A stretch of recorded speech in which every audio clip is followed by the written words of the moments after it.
So I have printed off my little presentation packet. It's basically the whole idea of my game in one little presentation, but I'd like to start with brainstorming. My game, its name is Dragon Lords. It's kind of a mixture between Skyrim and Ark Survival and kind of like a Lord of the Rings-esque feel to it. So I made myself like a little word map guide, and it's just like a web of ideas. This is just me spitting out like what I think would be cool to incorporate into this game.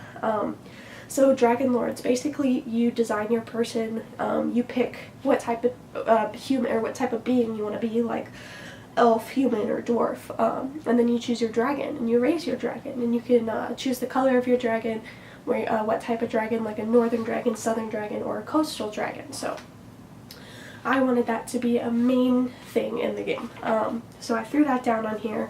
But my general goals of this game was to create it entertaining. Like, I obviously want an entertaining game. I'd like to be successful with the game, make money from the game, and I wanted to make a fantasy game with dragons, and so I think this game really covers that. And then the player-centric goals, I want it to keep people's attention and for people to be continuously entertained, not a game where they pick up and then they're bored in like 10 minutes. And I want them to feel challenged, so it's like they want to keep coming back and trying to defeat maybe a really hard boss in the mini quest. And then the ability to grow during a game, I think, is really important, because otherwise you're just going around as the same level being, and you're not really gaining XP or strength, and you don't have an advantage over your threats. And yeah, and then I have like puzzles that I wanted to kind of include in my game, just for a mini quest. I printed out the pictures of them, but it is also submitted on my brainstorming thing. I believe it was brainstorming, but the puzzles, it's like they're lever puzzles. So it's just somewhere in a mini quest. I'd like there to be some lever puzzles where they have to pull them down in a certain combination so they can get through each level to get their dragon back. Is kind of the quest. Your dragon got stolen and you have to retrieve them. So my next area of my game would be the phase type, and this is where I include the layered tetrad of my game. There's the inscribed layer, which has the mechanics, aesthetics, technology, and narrative.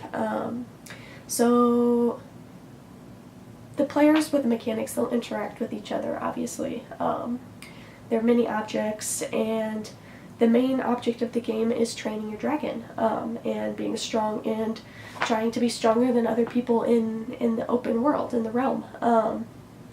And it's crucial to invest in your character, because if you don't give them enough like XP or do enough mini quests or whatever, you won't be strong enough, and you'll keep losing things and being raided by other people, and you won't be able to defend yourself.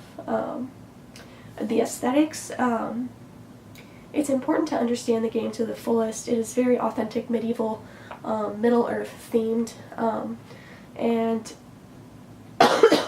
that is kind of the whole thing, the whole idea of the game, is to indulge into the fantasy world, and hopefully it really brings out all that stuff. I'm sorry, my voice is 100% gone. I'm sick.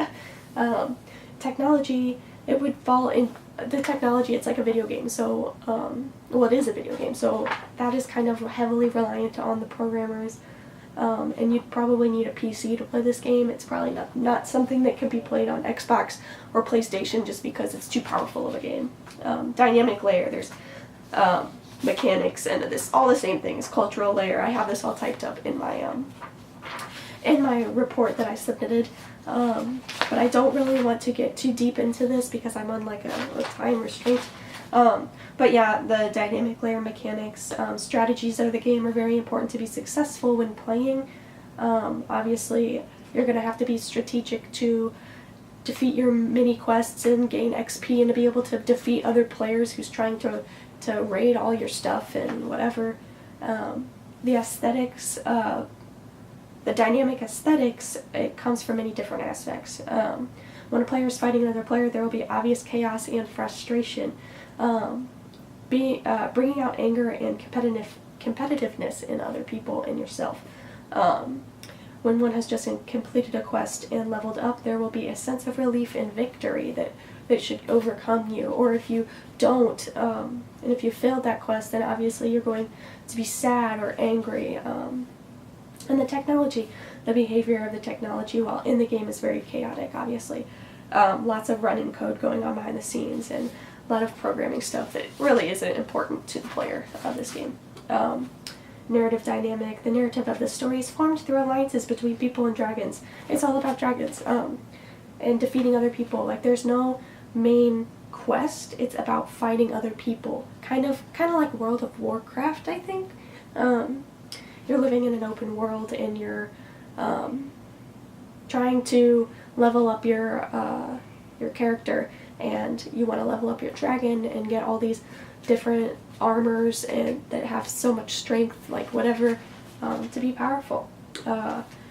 Player guidance. So at the beginning of the game, the player is prompted to choose the gender and breed of their character. So there's elf, humans, and dwarves, and then different types of those as well. And you can customize your character to look however you would like from the list of options that they are given, like snow white hair and very tall and thin or whatever. And then you can choose your dragon, breed of dragon, its gender, and colors. And then mods would be available to purchase outside of the game to make your dragon however. And then getting your character and your dragon settled, you're ready to begin your training. In the middle of the game, the aspect of the game is obviously training yourself, leveling up yourself and your dragon, and get ready.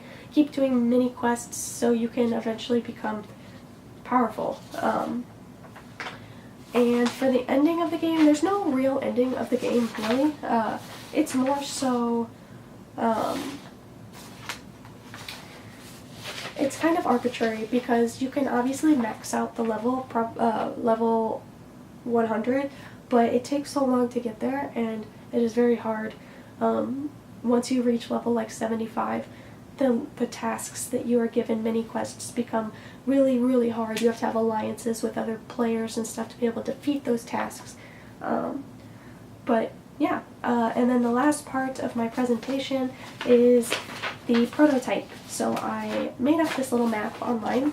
I also submitted it, but basically, this is only really helpful if I explain it while holding it. But you got this weird shaped island here, and nobody really knows what's going on around it. But and then obviously you have your different areas of the map. You got your forest up here, your dead forest down here. The mountains are kind of separating from the capital, which has little villages. And then there's like the grasslands with rolling hills. Think of like Hobbiton area, peaceful. And then you just got some deserted areas. I got little dragons flying around all over because those are players and their dragons. They're not necessarily well, they are a threat, but it's not like wolves and stuff. Wolves will be located in the forest, and and nobody ever crosses the ocean because there are things such as krakens and Loch Ness monsters and stuff. So the old ship over here, it's just it hasn't been used in however thousands of years, because last time it was used, that's whenever they found the kraken and the Loch Ness monsters and stuff. So but yeah, that's pretty much the consensus of my game. Thank you guys so much for watching. I'm sorry my voice is literally gone because I'm sick. But yeah, thank you so much.